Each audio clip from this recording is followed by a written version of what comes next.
following is a presentation of the iRacing Esports Network.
Hello everyone and welcome to V8 Online's coverage of round number 5 of this 2018 Season 3 Championship, streamed live on the iRacing Esports Network. Tonight we head to the mecca of elevation changes, sandy runoffs and overtaking opportunities as last night's V8 Supercars Online Premier Series proved with an almighty finish, and tonight's stacked lineup of drivers has every chance of going one better. I'm Bo Albert, and joining me in the commentator's booth as always is Mr. Zachary Hanlon, and bringing you all the live pictures is Mr. J.K. Kennedy. Remember, if you are watching tonight for the first time, be sure to hit that subscribe button to get all the live racing action on the iRacing Esports Network from all your favorite broadcasters, including RaceSpot TV, LSR TV, and yours truly at V8 Online. But Zach, Laguna Seca is such a tough track, but one that is ingrained in the mind of so many drivers coming from MX5 rookies all the way to where they are now in the top split of V8 Supercars official championship. But tonight is going to throw up more food for thought than any MX5 race ever could, with a 50% fuel restriction, which means drivers will be needing somewhere between 28 and 35 litres, and the potential for tyres to become a little less than comfortable towards the end of a stint. Yeah, absolutely. And as it is always with these V8 supercars, so difficult to control and so difficult to get the power down. And they're going to be using those tyres, even though we do have a very low track temperature night of just 20 degrees Celsius, which by standards is very, very low.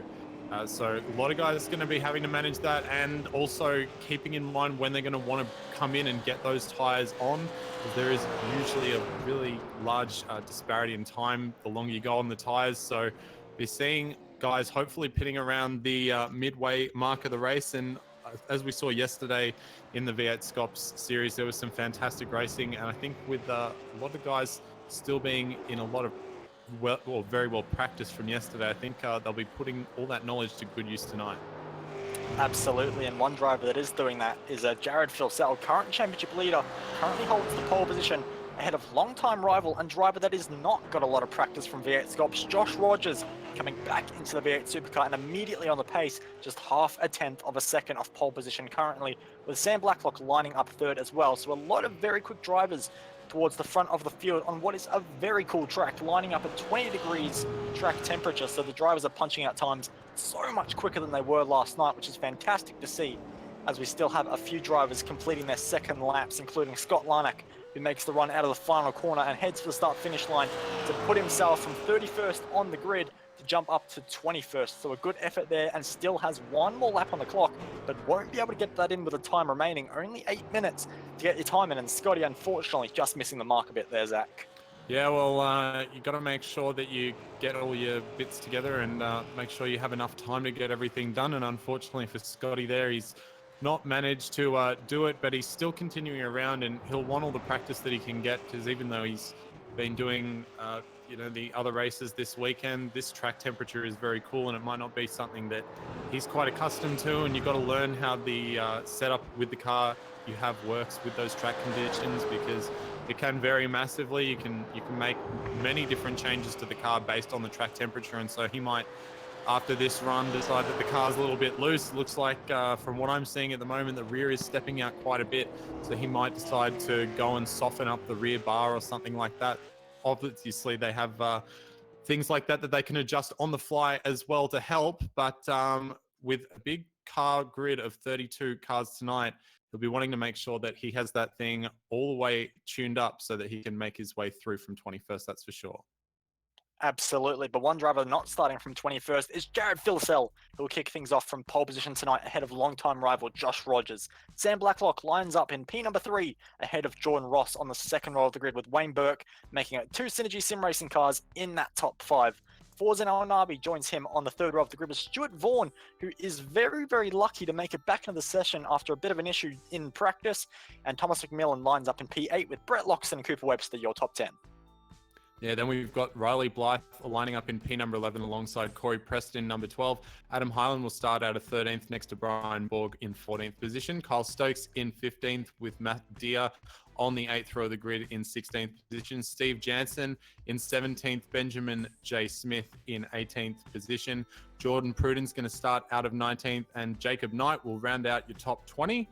And then the rest of our 32 car grid tonight: Scott Larnack in 21st, Christian Hinton 22nd, David Kinman 23rd, David Mulqueen in position number 24, Will Dodd in 25, and then Dominic Savicki, Jason Cossey, Pete Walsh, Shane Rayner, Martin Casey, Philip Piggott, and Brendan Jackson. The final car on the grid, who unfortunately didn't get to set a time, so he might have a bit of juice to get himself through the front of the field this evening.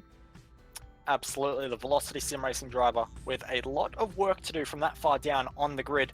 So we'll wait and see what kind of charge he can put on through this 32 car field. Fantastic to see, with the strength of field over 3,000. So good points on offer for whoever walks away with this race win, which will be kicking off in just 10 seconds time as the drivers line up on the grid, joining as late as they can to save as much fuel as possible. So fuel strategy already being played, but the time is over and the red lights will come on. A bit of a roll there on the start for Josh Rogers. Has to be careful. It is an uphill start. Hard to get the cars off the line, as they will do right now with the green flag in the air. We are away for 28 laps, and look at the start for Joshua Rogers on the power immediately, and already trying to mount an attack on Jared Filsell as we go 3 wide in the background, involving one of the ERT cars and a TTL car. They all funnel their way into the hard braking zone of turn number 1. Lockups are plenty, and a bit of hip and shoulder in the back as we have one car around. I think one of those cars was the Cross Continental Motorsports car. Also have Riley Blythe into the background as well. Corey Preston was that driver involved, as Forza Nabi cops a bit of a hit on the exit, as well as he goes side by side with one of the All-Star Motorsports cars. So a very rough start so far, but this circuit has a lot of overtaking opportunities, so they can't get too aggressive too early, but they're going to try anyway. The number 10 car trying to make a move on Forza Nabi. Cooper Webster behind, also trying to mount an attack on Brett Loxton, who has not had a good start. Started in P number 9 and is falling back a little bit as one car in the background has a big off. Very lucky to hold out of the tyre wall there, trying to work out who that was. Christian Hinton having a big move, but the rest of our field makes their way to the corkscrew, Zach, and for the most part it has been clean, bar 1 or 2 cars. Yeah, just been a little bit of hip and shouldering and a bit of front to rear contact, but nothing that's really done too much damage, other than Corey Preston, Riley Blythe having that little spin on the exit of turn 2 there, but mostly fine, and good to see these guys getting through the corkscrew pretty easily, as well as we've got a change up at the lead, or we've got a battle going, and Jared Filsell is now door to door with Josh Rogers, who's got the preferred line as they come down into turn number 1. Very late on the brakes is Filsell, trying to make a surge around the outside. He's going to have to hold it tough though, maybe try and do a little bit of an up and under, but unfortunately it doesn't look like he's quite got the traction speed out of there. Not going to shove it up at the inside of turn 3 there. So very nice job from Josh getting through. And these guys starting, even with breaking away very quickly, already starting to pull a bit of a gap on Blacklock and Burke behind as well. Yeah, they absolutely are, but if they continue to fight, that gap might just come down a bit. And from history, we know how much Filsell and Rogers love to scrap it out. two of the best Australia will ever see, and if I must say, two of the best operators in the business, and they're going to fight it out for 28 laps here, and you know they're going to give everything they have. But the midfield is just as interesting as the drivers try and work their way around this very tricky circuit, which is very tough to get into a rhythm at times, especially with the elevation changes. But the car does change balance from lap to lap occasionally as the fuel wears out. But fortunately, with the low track temperature we have, grip should be at a premium here today, which is fantastic for racing, and drivers are really using that in the opening few laps. Rogers will lead lap number 2 as he begins to pull out a little bit of a margin now, but there's still a very big battle pack behind, with Sam Blacklock leading it away. Yeah, absolutely. And Forzan El Nabi actually just had a slowdown and had to give up a bunch of positions. He's lost 9 spots from his starting position already. So a bit of a catastrophe there, and he's going to have a lot of work to do to make himself back up, as just behind him, David Kinman looking to make a move on Christian Hinton there and doing a good job keeping that car tight on both apexes and getting that move done. It's a very nicely colored machine there in the purple and bright green, looking very, very nice, getting that move done. But yeah, Sam Blacklock just falling off the pace a little bit compared to those up ahead of him. I mean, as you said, those guys are two of the best in the business, and they are arguably two of Australia's fastest sim racers in many, many disciplines. So very hard to keep up with those guys, but we have seen guys in this field do it many times before, but they've just gotten the jump there for the time being, and that's going to allow them to possibly, you know, as you said, they do like to battle a little bit, but I think both of those guys know that they need time to battle. So they might just spend the first little opening stint of this race following each other around, and then once they've got a little bit more of a gap, they might start turning on the fireworks a little bit, but we will wait and see. And just as I've said that, however, Phil Sell is looking very aggressive on the back of Josh Rogers there, and is actually going to pull to the outside line. Now, see if he does the same thing. He went very deep under brakes, but he's going to not do that this time. Maybe try and carry a little bit mid-corner speed and try and get that straighter exit, which he does do. And now he might try and fire it down the inside of turn 3, but just a little bit too far back to really pull anything off at the moment. You can see, though, that Josh Rogers just running a little bit wide on the entry to some of these corners. And maybe that's due to the fact that he doesn't have as much practice as the rest of the field behind him. But as you can see, he does have a lot of pace right now. Yeah, absolutely does, but not quite enough to get the fastest lap of the race. That was Phil Sell last time around, 1/10 of a second quicker, which with these two guys is a very, very large margin as they fire their way through a very tricky turn number 6 and head to the corkscrew, where moves can be made if you're very opportunistic or your name is Alex Zanardi. But for now, Jared Phil Sell just waits behind and waits for a later opportunity. And of course, you can fuel save a bit here today, and that is going to be crucial because you are going to need at the bare minimum 28 liters of fuel. And in these cold conditions, it might even be a little bit more, as you can spend more time on that loud pedal, which all of these drivers absolutely love to do. But nonetheless, everyone's still making their way around the circuit at the moment, apart from 2. Corey Preston and Ben Smith are your first 2 retirements, unfortunately, from this race. So a shame to see 2 cars gone already, but still 30 drivers making their way around this circuit. And one of them is Jacob Knight, who gets a very nice move up the inside of the final corner in that DuPont Holden Commodore. And that's going to allow Forzan El Nabi to have a shot as well on the inside of Steve Jansen. And that is not a place you want to be on the outside through that very small kink, because there's actually a very large dive in the background as well. That's Christian Hinton, who had an issue on the first lap, trying to make amends, and is so far doing it, but not on the exit. You don't. You come over too soon, and you get clipped and turn yourself around. Unfortunate for the 18, but I think that was all of his doing, just trying to squeeze on the exit. And the 17 car gave room, but he doesn't deserve to be on the gravel either.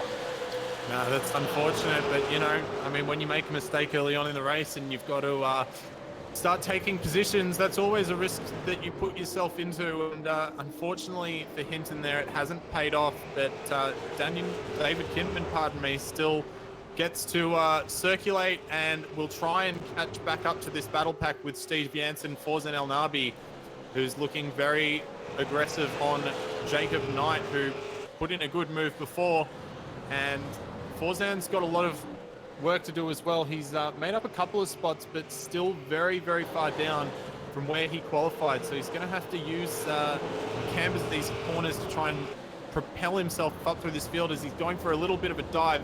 into the final corner at turn number 11, and Jacob Knight just leaving the door nice and wide open for Forza, and they'll probably knows that that car's a little faster. He's just not going to make it too difficult so he doesn't become susceptible to an attack behind. So nice heads up driving from Jacob Knight there, as there's a spin just ahead of them, and all the drivers managed to get past. That was Kyle Stokes just having a bit of a lazy half spin as he came just past the apex of turn number, what is actually technically number 2 there. So unfortunately for him, a couple of little mistakes early on in this race from a few drivers, and that's not what you want to see when you want to be making sure that you're as far up the grid as you can be at the end of this race. Yeah, absolutely. A bit of a surprise to see Kyle Stokes have a bit of an issue there, as he did have a very strong performance in Super Split 2 last night. So he knows the circuit very well, just unfortunately overcooking it in these tricky conditions at the moment. But just behind is a fantastic battle pack, including Will Dodd, who is under a lot of pressure from Scott Lynak, and Jason Kossi and Riley Blythe, who is on a charge at the moment, is trying to make some moves as well, as Kossi just has a bit of a look, gets in the back of Scott Lynak and almost turns around the TCL Esports Commodore. Thankfully, they all keep her on their tracks, but Riley Blythe will dive down the inside on the long left-hander, but can't quite complete it. But now he does, as Jason Kossi just runs onto the gravel a little bit, which does affect your exit oh so much, as he finds out the hard way. But Riley Blythe doing a fantastic job in the Evolution Racing Team Falcon at the moment. He, of course, had that issue on the first lap, dropped to the very rear of the grid, already finding himself up 10 spots from that first lap incident, and looks very, very racy at the moment. We'll see what he does into turn number 1. Of course, he goes for the inside of Scott Lynak. A big move into turn number 2, essentially. But regardless of what you want to call it, 1 or 2, it's a position gain for Riley Blythe, and his charge continues. Yeah, Riley Blythe, as we've said time and time again, I mean, he loves attacking and overtaking. So if there's one guy you pick to be able to make it through the field, it's going to be him. So long as nobody comes to grief between now and then, we will be all good. And he goes for another clean pass into turn number 5 and gets that done very, very nicely. And Will Dodd's going to just be a little bit held up because of that, and might be under attack from Scott Lynak here as he runs just a little wide on the mid corner there, and Scott getting a nice exit. He's going to try and fire it down the inside of the corkscrew. There's a little bit of contact. Scott then, very heads up driving from Riley, but it's not enough, unfortunately. And now there's a few cars that have come together. We've got one on its side even. My camera's just changed view, but yeah, one of the cars, Mulqueen, just went up on his lid for a moment on my screen there. And Riley Blythe now having all the more to do.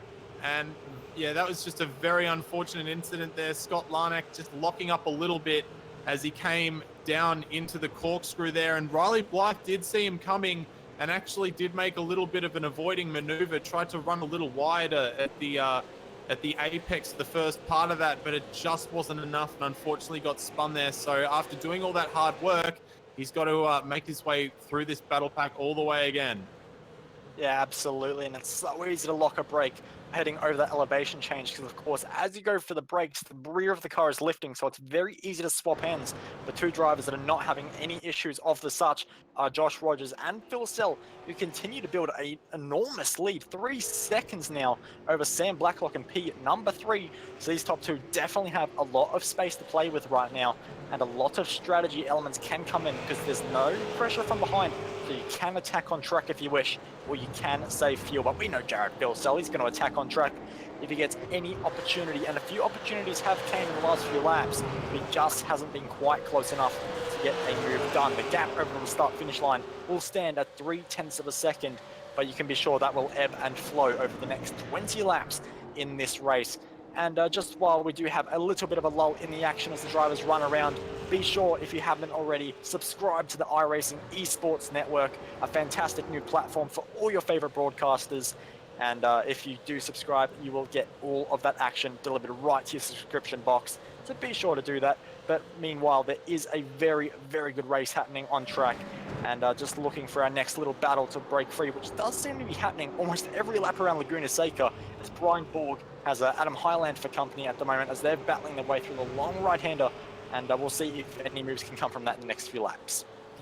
Yeah, there's a few little packs forming, and Riley Blythe's caught back up to Dominic Savicki now. So he's going to have a little bit of a go, I think, into turn number 5 here. Gets a really nice exit coming out of 4, the sweeping right-hander, and he's going to go up the inside at turn number 5.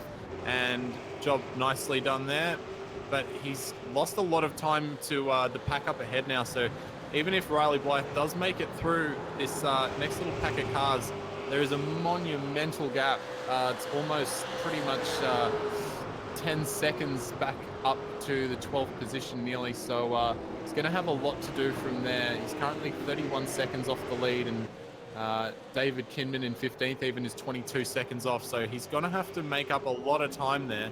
But we'll now go to Forzan El Nabi, who is just going on the pit lane now. Forzan is someone who we have seen make alternate pit strategies before work for him, and having lost out early in the race, he might just be looking to get some fresh rubber on nice and early and some clean air and just smash a few laps out and get some track position later in the race, even though he might not have as much to fight with towards the end. If he can get those positions without having to overtake anybody, he may just be able to get up far enough that he doesn't have to worry about more drivers than he would have. So he comes out of the pits after a nice clean stop, and he will be the benchmark for the rest of our pit stops. So 13.8 seconds stop there for Forzan El Nabi was a total of 36 seconds in the pit lane inclusive of that. So have to look out in the gap. So the leaders could pretty much pit and come out almost at the back of the pack now if they wanted, but I suspect that they'll probably be pitting closer to the middle of the race, given that they don't have much to deal with from behind, and they'll just be wanting to battle each other. But little battle pack happening towards the back of the field, led by Philip Piggott right now, and driver in there, Pete Walsh, is starting to make his way through there and having a little bit of a look down the inside on Shane Rayner as they come down through turn number 9 there, and not quite able to make it work. These guys have been trading laps for the last, or trading lap times for the last few laps, and it's having a little battle down at the back of the pack there, but nothing wrong with battling down the back. As long as it's nice and clean and you're having fun, that's what we like to see. Yep, absolutely, and they're having a brilliant scrap at the moment, which is awesome to watch, as Wayne Burke has completed his pit stop and will come out of that pit exit, which is very, very challenging because you actually can make a lot of time if you're feeling brave, and Wayne does come out quite a fair bit ahead of Forzan El Nabi, who's only coming to turn 1 now. So we have 2 benchmarks now for our race leaders and anyone else in the field to really see what is happening with pit stops and how much the delta in new tyres is, which I don't assume it would be too much at the moment with the cool track temperature, and still only being 11 laps into this race, about to be 12, as our 2 race leaders come for the start-finish line once again. Gap still stagnant, but you do have to wonder if these guys are saving fuel. As for P number 3, it is going to be down to the pit lane crews, as we have Sam Blacklock, we have Jordan Ross and Thomas McMillan, and a whole host of other drivers coming into the pit lane now. We've been seeing pit stops around the 14-second mark so far, so we'll wait and see if any of these guys are going to play it risky. Sam Blacklock definitely playing it risky on pit lane entrance. Very lucky to actually be scored in his pit lane box at the moment, and nonetheless maximizing that as much as he can. And we'll wait and see if any of these guys are feeling brave on the pit lane exit. Sam Blacklock gets rolling. He will hold that P number 3. A change though for P number 4, I believe, as Thomas McMillan gets a very, very short stop and will jump the driver of Jordan Ross. And a few of these guys actually going for a much longer stop. A lot of these guys around the 16-second mark, as Ross almost gets into the back of Thomas McMillan on the pit lane exit, which is so difficult to get out of, Zach. Yeah, it's so deceptively slow, that pit exit, because turn essentially 1, we'll call it turn 1.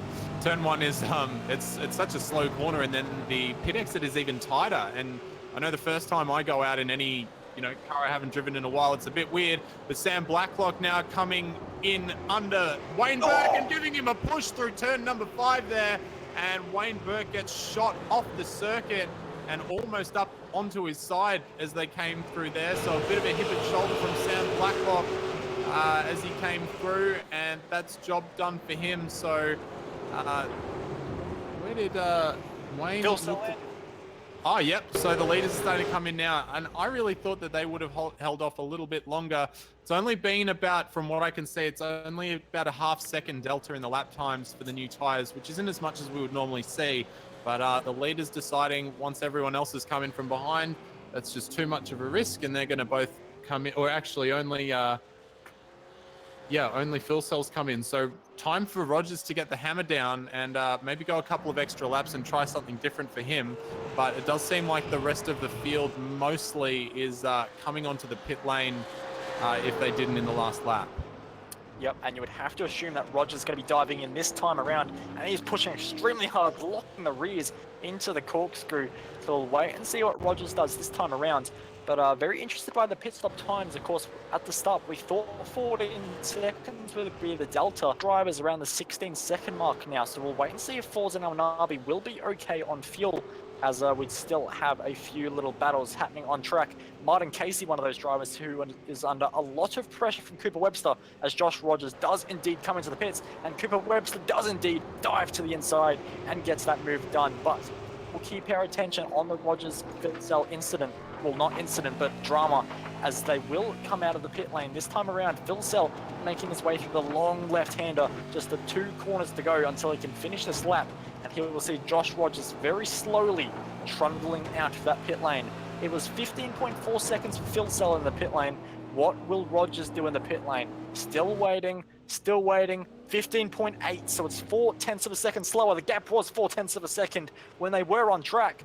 And all of a sudden, things are going to change because Josh Rogers comes through the pit lane exit, but it is a much slower turn 1 for Josh Rogers. Phil Sell all the way around the outside, but it's not going to be enough for Phil Sell. The overcut has worked for Rogers, and he has been able to extend that lead ever so slightly, Zach. Yeah, Phil Sell actually got the tiniest bit of traffic on his outlap, and one of those cars was Steve Jansen, actually, who had a spin out of turn 3, but now Rogers has cold tires and Phil Sell has hot tires, and on this cooler track temp, it might take that little bit extra effort from Rogers to get those tires up to speed, and Phil Sell making it known that he wants him to get those tires up or let him through right now, because he's weaving all over the back of Rogers. And by now I would say that Rogers might just have enough tire temp to be going fully again. But Phil Sell looking to take different lines and looking for a way past. He's been hanging behind for about 14 laps now. And after this set of pit stops, it looks like he really wants to get to the front and start making a bit of a charge away. Yeah, definitely. Of course, there's only so long you can look at the back of the livery before you start to get a little bit annoyed. And as good looking as the TTL livery is, I think Jared Phil Sell might be getting a little bit sick of it and wouldn't mind seeing it in his rear view mirror. But there's not going to be an opportunity into turn number 1, I don't think, very late on the brakes regardless. But we will wait and see if Phil Sell can do anything in the next few laps, as the rest of our field does cycle through onto the pit lane, just cleansing it a little bit so we can get an effective running order of where everyone is. And Forza Nabi is making a few positions from that very early pit stop, but fuel could very well be an issue for him as he now finds himself up in P number 10. So nice little strategy play there, but still has work to do. And we'll wait and see if he can indeed make it to the finish line. But still out front, there's still Josh Rogers being hounded by Jared Phil Sell. Phil Sell looking to turn number 6. No opportunities through there, unless it's perhaps the last lap and you do have some kind of overlap. This is probably one of the more likely overtaking opportunities, I would say, for Phil Sell, as every lap you can see there visibly just closing meter by meter in the braking zone, and Rogers' car does not look quite as settled. We've seen it bunny hop a little bit with the rear tyres into there, so not as settled for the TTL car, but very good through this last little section of corners, and Phil Sell can't make any time as he dips 2-wheel into the dirt. Yeah, well, Phil Sell could just be sizing him up in certain areas and figuring out where the best place to do it actually is, because it's one thing to get up to the back of another car, but then to actually be able to find a place that you can do something with it is something else entirely. And you really don't want to mess up that opportunity, because if you do, you may not end up on the back of that car again if you use up too much of your tire, or you overheat it and you drop back even a second or so, and then you can't make it back. There's not enough time left in the race, so he's thinking about all that right now. No, he's almost gone. He just took a little bit too much entry curb onto 4 there, and almost just lost it completely. So very, very quick hands from Jared Filsell. But, you know, as I was just saying, he's now lost that opportunity up behind Rogers now. And is he going to be able to claw that back? Because these guys are very, very close in terms of times. If they're running similar to what they have been recently, I mean, it could take him 4 or 5 laps to get back up as close as he was. Yeah, absolutely. He's lost the slipstream down to up to 1.1 seconds the gap at the moment. And Rogers was quicker last time around. Of course, Filsell was perhaps impeded by Rogers a little bit on that outlap. But Rogers was very, very fast last time around and is being able to apply the pressure quite a lot to Filsell behind, because at this point, as Filsell does not get the optimal exit out of the final corner, gap goes to 1.2 seconds. The pressure is all on Filsell's shoulders now, because Rogers can run his own pace, and like you say, with how close these guys are, that pace might just be enough to hold him off. So Filsell really has to dig deep and try and pull something out of the bag here to make this work. Yeah, and we've only got 11 laps to go, so, I mean, you know, these guys have been trading times generally that are within about a tenth of each other. So Jared would have to win a tenth in his favor each lap for the next 11 laps just to make up that gap. So he's going to have to really rely now on Josh Rogers making a mistake or making many minor mistakes in order to make up that gap. And with what we've seen with Josh's driving this year, I mean, in all disciplines, in V8s, in iRacing, in the World Championship Grand Prix Series, in the World Championship GT Series, he's been pretty flawless. So we'll have to see if he does succumb to anything. But yeah, Jared Filsell definitely has a lot of work to do now. And there's definitely a lot of pressure on at the front, but there's also a lot of pressure for P number 14 at the moment, as Carl Stokes, who did walk away with a Super Split 2 race win last time out, is trying to apply some pressure to the back of David Kinman. And of course, Stokes has been in a little bit of issues in this race. He did find himself back to one point, but he does have a very nice opportunity heading into the corkscrew right now, as Kinman takes a very defensive line, which might compromise him a bit on the exit, but does very nicely to make things work. As we're just seeing Jordan Ross going very, very slowly on the circuit. In fact, he's looped it. He's been hit by Thomas McMillan, but I think that was more to do with Jordan Ross on the power too early, lit it up, and McMillan was just in the wrong place, wrong time, and had nowhere to go, and unfortunately turned around the Synergy Sim Racing driver even quicker. But I think Ross was already going around, so no blame to McMillan, but a big shame for Jordan Ross, who has been very impressive of late, putting in some very good performances lately, and unfortunately a lot of hard work in this race being undone. Yeah, that is unfortunate. And also that Brett Loxton actually almost looped it as he was trying to get past McMillan after that little transaction as well. So Brett's been having a pretty quiet race, actually. He's up in position number 7 right now, and he's definitely up there in the championship at the moment and looking to move himself forward. And Thomas McMillan could just be a little bit rattled by what's happened there. You can see just getting a very tight exit out of the corkscrew there. But Thomas McMillan's been having a good drive too, up there in position number 6. Usually we'd see him around there, or maybe even sometimes a lot lower, or sometimes a little higher.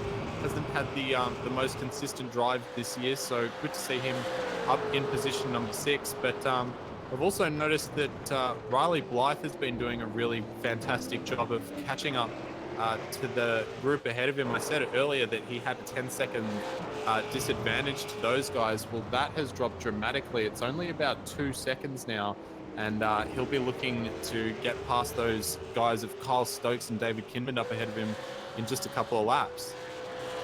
Yep, well, last time around it was 7/10 of a second. This time around, it's going to be 8/10 of a second to Kyle Stokes and 7 to David Kinman.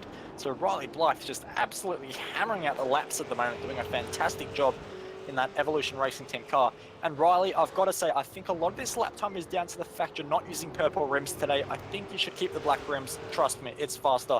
But at the moment, Kyle Stokes still not able to find a way past David Kinman. As commentators jinx, David Kinman gets 2 wheels into the dirt and loses a little bit of time, but Stokes just not able to find a way past. And it is a very difficult circuit to set up an overtake, Zach, because there are so many fast corners that lead into an overtaking spot, and fast corners are not where you want to set up a move. Yeah, that's right. I mean, with these V8 supercars, the aerodynamic effect that they have is not as great as other cars that we might see. For those of you who are familiar with watching Formula One, you'll know that all that dirty air makes it very difficult to overtake, and it's no different in these V8 supercars, although the effect is probably not as great as you would have on a Formula One, but it still nonetheless does not help. And it's also very difficult when you're tucked up right behind a car like that to be able to see your braking markers or even the corner apex, and all those things add up and can mean that you might even just lose half of a tenth through one corner, but that's half of a tenth that you really need to make that overtake. And Kyle Stokes has been doing everything that he can the last few corners to try and make a move on David Kinman there. Kinman going for the defensive line in the center of the track and saying, Kyle Stokes, hey mate, you're going to have to go around the long way if you want to get past me. And that's going to cause Riley Blythe to gain even more time on this as well. So, I mean, if I was Kyle Stokes right now, I'd probably just wait out for a second, let Riley Blythe through pretty easily, and probably try and follow him through as he gets past Kinman. But I'm not in the driver's seat right now, and Kyle probably can't hear me. So he's going to do the best that he can from where he's sitting, and he is looking very quick compared to Kinman in front of him right now. Yeah, absolutely. The car looks very settled on Kyle Stokes compared to Kinman as they go through the fast turn number 6 once again. Gap out front, 1.9 seconds. So Rogers still holding out on that lead and was faster last time around, as Kinman once again taking a very defensive line through the corkscrew, a bit of over rotation through the middle of that corner as well. Not ideal, and that allows Kyle Stokes to get ever closer as he tries to set up a great move into turn number 1 again, because last time around he had a fantastic drive out of this final corner and his car looks so good through this section. But he does have to be careful, as you say. Riley Blythe well and truly in this battle now. Kyle Stokes doesn't quite get the run he would want this time around, but neither does Riley Blythe. But now the slipstream effect does come into play, and he edges ever closer. We've seen him be very strong on the brakes. Will he try it down the inside? He thinks about it, locks up a little bit, and just about pulls it up for turn number 1, but no moves made. And Riley Blythe now well and truly in this battle pack. Yeah, and I feel like Riley Blythe's probably going to try and overtake in a more technical part of the track, because that's probably where he's going to be carrying most of his speed compared to these guys. They've all got the same amount of ponies under the bonnet, as Kinman just runs a little wide on the exit of 4, and now this is where Riley Blythe's going to try and make it all work. He might get Kinman as he follows through Stokes up the inside here, and I think that Kinman will have to bail out of this one for the kink, although Riley's going to play it very safe, and he's going to go for the really nice exit and try to do both of them in one go. Going to just use a little bit of the gravel on the left-hand side, but that's no problem for Riley Blythe. Fires it down the inside of the corkscrew. Kyle Stokes goes in deep, though, and holds it on the outside and then the inside, and he's going to manage to take that position. But Riley Blythe managing to get past Kinman, and I think that now he'll have a little bit... Yeah, he's got a nicer run through that corner there, and he'll now use this opportunity to set him up for the inside at the final corner, and job done for Riley Blythe. He'll use the horses under that Ford to maintain that inside line, and I don't think that Kyle Stokes will really be able to challenge him around the outside here at turn 1. Very valiant effort if he does, but I think you just have to run a little too wide there to really make anything work. Yeah, absolutely. You can see that Blythe gets the job done, and Stokes does slot back in behind there. It's going to get very close in a T number 3, but not quite. One battle that is slowly beginning to shape up, though, is for the podium position. Sam Blacklock slowly coming under pressure from Wayne Burke, who is just catching little by little over the last few laps, and Thomas McMillan stops in the middle of the circuit. Yeah. Very, very close. A car almost went into the back there. In fact, he found himself backwards, all done by himself, running wide through turn number 6. Found a bump. Jordan Ross finds himself off for a second time as well. So everything happening. Jordan Ross found himself off at the corkscrew. So a lot of drivers in this top half of the field all of a sudden beginning to crack under pressure with just 7 laps to go, almost 6 laps to go now. So drivers really struggling potentially with tyres, potentially with the track conditions, and John Ross is going to have pressure from Jacob Knight behind. McMillan will get himself into a bit of clean air, but not without the loss of a lot of positions. Yeah, that was very interesting there. He just ran wide through that left-hand kink as you start coming up the hill, and it is a very difficult corner, it does have to be said.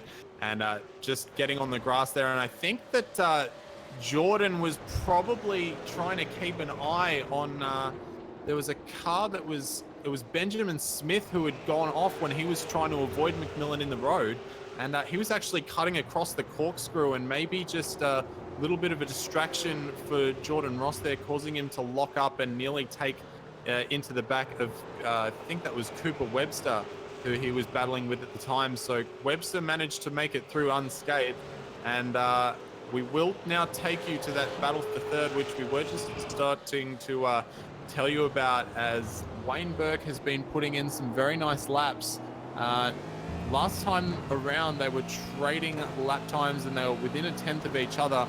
So Wayne does have the preferred position. He's taken preferred position if you're trying to overtake, at least. And he's taken out 2/10 on Blacklock on that last lap. Now, remember that Blacklock did give a little bit of a old hip and shoulder to old mate Burke as he came through, and Burke might be looking to return the favor if he can catch him with 4 laps remaining. Yeah, absolutely. So we'll wait and see if there's any redemption to be had for Wayne Burke. Of course, these two have raced before, and there has been contact in the past. They don't mind getting the elbows out to race one another, and earlier in this race was just another chapter in that. So a bit of a rivalry perhaps between these two, as Blacklock does get into the dirt just a little bit on the exit of turn number 6, which is such a hard corner, as you did mention. We have seen some casualties of that before, as Wayne Burke so late on the brakes into the corkscrew there and makes up a lot of time. But the issue is he has to make up time a little bit more rapidly. 4 laps still on the clock, but he has to get himself into a position where he can start making out where Sam Blacklock's car is a lot weaker than his, where his advantages are, where his strengths are, and really work out where he can potentially set up a move on the final lap, penultimate lap, whatever it might be. But he has to start taking time out a little bit more, as Blacklock does a 23-1, and it is matched by Wayne Burke. Yeah, well, both those guys lapping within 9 or 11 thousandths of each other, pardon me, which is very impressive. But so he's not going to be able to get past in that amount of time. But we're going to go now to Kinmond, who's right back up on Kyle Stokes again. And these guys have been battling it out for the last few laps, and of course had it mixed up a little bit as Riley Blythe, faster car, was coming through before. So Kinman looking to get past Kyle Stokes, but Stokes has been looking very strong in this last to first section of the lap, getting some nice traction out of the final corner there as he comes down into turn number 1, very late and hard on the brakes, just kissing the first apex, running a little wide, and then coming back in for that second one very, very nicely. So not going to be troubled this time around by Kinman, but these guys have been dueling for the last couple of laps, and with high intensity, we have seen a lot of drivers making mistakes. So with only a few to go, maybe the pressure's starting to build and one of these guys will take a fall, but hopefully not, because they've been having a great scrap for P number 15 and 16. And we've actually got a few lapped cars, a few more than I would have expected, but only 3 retirements as of yet. Benjamin J. Smith, who I think cutting through the, or having to avoid McMillan and cutting through the corkscrew was enough for him. Scott Larnack and Corey Preston have retired as well. And we'll go now to McMillan, who is coming up on the back of Brian Borg. So Brian Borg, a driver who's probably, he's sitting there in P number 10, so he's doing fairly well for himself up there, but McMillan obviously had a spin and wants to make up time, but Borg is a good, fast driver, and he's not afraid to defend, as we have seen many times, including last week at Silverstone, where he was getting up in the thick of it as well. Yeah, absolutely. Borgie not afraid to defend, but unfortunately for him, Thomas McMillan not afraid to attack either, as we have seen in this race. Always willing to give it a crack, and we saw in Scops, and even pre-qualifying for Scops, that Thomas McMillan really loves this circuit, knows how to get a car around here quick. Unfortunately, this race just hasn't played into his hands and made a mistake or two, but perhaps he could walk away with top 10 at the end of this race. But that all depends on if he can find a way past Brian Borg and close that gap down as Borg gets a little bit of oversteer on the exit of turn number 6. Very easy to do, but does hold still a healthy margin for now. But McMillan, with that very nice pace in this later stage of the race, could potentially bring that gap down, but not close enough this time around as we head to 2 laps to go. Wayne Burke still not able to make enough of inroads on Sam Blacklock, with only 1/10 of a second gained, but the gap still stands at a bit over 6/10 of a second, so no chance of a move just yet, unless there is any issue for fuel for Sam Blacklock. But that shouldn't be the case, as he actually was in the pit lane 1.5 seconds longer than Wayne Burke. So a lot of fuel on board that Trans-Tasman racing car, or perhaps too little for Wayne Burke, who we have seen do it quite late. But Steve Jansen at the moment actually in a battle with Jordan Pruden in the West End Mazda car, or at least half-sponsored car, as they're going to fire their way side by side into the final corner now. And Pruden tries to block off the exit for Jansen, as these guys fought their way all the way down from the exit of the corkscrew. So getting very, very brave in this battle in the dying laps, and are really going all out to try and secure this position 17 as Jansen dives to the inside and somehow stops the car, just about makes the apex, a little bit of contact there, as well as Steve Jansen manages to wrestle it away from Jordan Pruden. What a fantastic scrap this has been for the last half a lap, Zach. Yeah, absolutely. Very nice move there from Jansen. He was very late under brakes, almost felt a little bit Ricardo-esque there. And he gets very taily trying to use all the track as he comes out of turn number 4. He wants to make a little bit of a gap before the end of this race so that he doesn't have to worry about Pruden behind, because, yeah, that was a big move down at turn 1. And if he can't do it again, well, it's not going to work out for him. But we will jump back up to Blacklock and Burke, because Burke has been doing a very good job.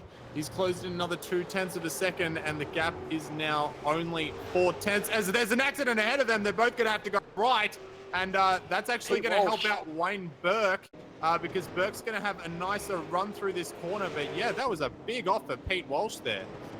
Yep, and all by himself, and that was a very hard, vicious impact as he goes right into the concrete wall there. And that's a shame, because he was running very strong up in P13 at the time, but unfortunately it's not going to be a P13 finish, as we do have Sam Blacklock trying to defend into the corkscrew, but it's not going to be enough right now for Wayne Burke. Can't make anything happen. Have to turn our attention though to the number 2 car, and he started P number 2, but he's not going to finish P number 2. Josh Rogers, he won round number 1 for the highest strength of field we've seen so far this season, and he's going to win round number 5 as well, as he actually runs into the pit wall, his only mistake of the race. Otherwise a flawless race from Josh Rogers, as he makes a massive slide through turn number 1. And Jared Filsell. Oh, Burke's come through! But yeah, Burke gave a hip and shoulder. He did return the favour in the end of the final. And Wayne Burke is going to come home ahead of Sam Blacklock. Fantastic little bit of driving there from Wayne. We'll get a Cut Price Racing replay of that for you, because that was a very cheeky little move there from Wayne. He was way back and was very late on the brakes, and decided that he was going to use Sam as a bit of a stopping mechanism there, and got some nice traction as he came out and came over the line ahead. So Wayne Burke did end up paying that favor in the end. Always a little bit of excitement, a little bit of controversy in this Monday Night V8 Supercar series. What a series it is. Action from every turn, and I well and truly thought the podium was sorted, but it always comes down to the final corner in this series. Such a fantastic series, and if you do like that, be sure to subscribe to the iRacing Esports Network. Be sure to give the video a like, as well as we'll run our way through the race results, and it will be Josh Rogers walking away with the win ahead of Jared Filsell and an opportunistic Wayne Burke, who did get redemption on Sam Blacklock in the end after an earlier incident. Blacklock demoted to P number 4 with Stuart Vaughan getting a top 5, a fantastic result for the brand new TTL Esports recruit. Brett Loxton brings it home in P number 6 for car number 6. And Cooper Webster brings it home in P number 7 ahead of Forzen Alnabi, Adam Highland, and Jordan Ross, your top 10. Yeah, Brian Borg did well, up 3 positions into 11th, followed by McMillan, came home 12th after that spin in the later stages of the race. Jacob Knight moving himself up 7 spots into 13th position, with Riley Blythe finishing in 14th after a couple of troubles for him early on in the race. Kyle Sturks stayed 15th. David Kimman did well, moving up to 16th position. Steve Jansen in 17th. Jordan Pruden in 18th. Christian Hinton moved up into 19th. And Dominic Savicki 20th. Then we had Will Dodd in 21st, Matthew Deere in 22nd, and Brendan Jackson in 23rd. Then we had the first of our cars a lap down: Jason Cossey, Shane Rayner, Damon Mulqueen, Philip Piggott, and Martin Casey, all lap down. And then our non-finishers, unfortunately, Pete Walsh with that savage exit at with 2 laps to go there, Ben Smith and Scott Larnack and Corey Preston calling it much earlier in the race as well. Yep, so there we go. 28 laps of Laguna Seca. Once again, turns it on. Always an exciting finish in this series, in this race. And it's going to be a fantastic run to the end as Josh Rogers gets his 2nd win of the season. Would be nice to see him come out a few more times and really challenge Phil Lascelles for that championship lead, which he currently holds. But he doesn't hold the championship lead on the event we will be hosting tomorrow. It's the Australian Sprint Car Championship kicking off tomorrow, round number 3 at Williams Grove. It's going to be fantastic. It's going to get muddy, and it is going to get exciting. The features always turn it on in that series. And then on Wednesday night here on V8 Online, we have the Geodesic Racing Sprint Series Australia, round number 2 at Montreal. And just for a second, Zach, take off your V8 Online hat, put on your Altus Esports hat. You had a bit of a rough race last time out. Are you looking for redemption this time out? Oh yeah, big time. I think we got a little bit more work to do on the setup. Don't really know where we are speed-wise at the moment, but we had a very good showing last time at Interlagos. Pace was good, car was good. Strategy was not good. I think you actually picked a better strategy than I did, Bo. But you know, that's what happens with these league races, and I actually really enjoy that. So yeah, we'll go out on Wednesday night and hopefully we'll be at the front of the grid. But yeah, it's going to be a great race to watch. I know there are a few safety cars last time, but you know, that's what happens, I guess, when you have 40, 50 odd drivers who probably haven't raced against each other in a really long time. So hopefully we're all more attuned to each other for this next race on Wednesday, and we'll have an absolute cracker show to put on for everyone. Yep, absolutely. And then after that, we do have the weekend off, which will be very, very nice. But then on the Monday afterwards, we will have round number 6 of this series kicking off once again. And it's going to be the fantastic Autodromo Internazionale Enzo Idino Ferrari. And if that is confusing to you, it's Circuit Imola. Always provides a fantastic race, 31 laps, so it's going to be a bit of a longer race. So strategy is well and truly going to be at the forefront, and who will be able to strategize their way to the front of the field. This is the iRacing Esports Network with V8 Online broadcasting the Monday night official V8 Supercar Series. I'm Bo Albert on behalf of Zach Hanlon in the commentators booth and Jay Kennedy in the director's booth. Thank you all so much for watching, and we'll catch you next time.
The following is a presentation of the iRacing Esports Network.